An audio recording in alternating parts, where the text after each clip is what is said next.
আসসালামু আলাইকুম রহমতুল্লাহ। এই হচ্ছে পাইলের ইন পয়েন্ট। এটা হচ্ছে আপনার 24 ইঞ্চি ডায়া, 80 ফিট লেন্থের।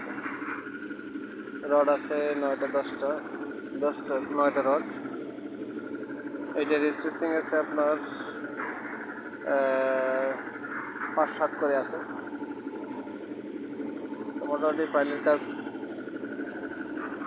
এখানে আছে 86টা পাইল, বেজমেন্ট বিজি 13 তলা বিল্ডিংয়ের।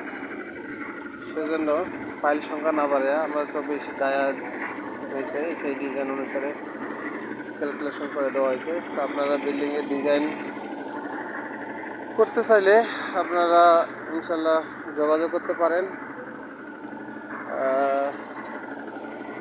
এইখানে হিসাব কেমনে বাড়ি করে আপনাদের স্পাইরেলের জন্য স্পাইরেল যে আছে এইটার কেমনে বাড়ি করবেন সেটা আছে যে অনেকে দ্বিধাবন্ধ করে। যেমন স্পাইরেল বের করার জন্য সূত্র আছে, মানে একটা রিং, আমরা এই রিং বলি, কেউ স্পাইরাল বলে। এটা হচ্ছে যে এখান থেকে শুরু করে ওদিকে ঘুরে আসে এখান পর্যন্ত। আমার এটা সূত্র হয় 2πr দিলে সেখানে আমরা পরিধিটা পাবো।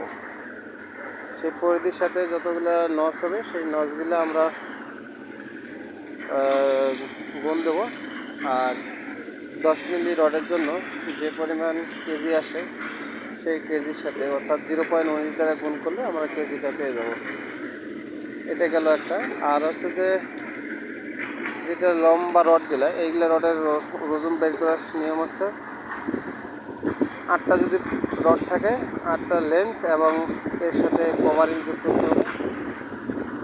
তাহলে আমরা এখানে আছে আপনাদের 2টা খাঁচা, তার মানে আছে আমার 40 × 80 39.5 হয়। তো সেখানে আপনার ধরেন 80 ফিট লেন্থের, 80 ফিট লেন্থ ধরলে আপনার ওখানে 16 মিলি রডের জন্য 0.48 দিয়ে গুণ করলে, অর্থাৎ 0.48 দিয়ে গুণ করলে আর লেন্থের সংখ্যা গুণ করলে আপনার রডের পরিমাণ পেয়ে যাবেন। এইভাবে হিসাব করতে হয়।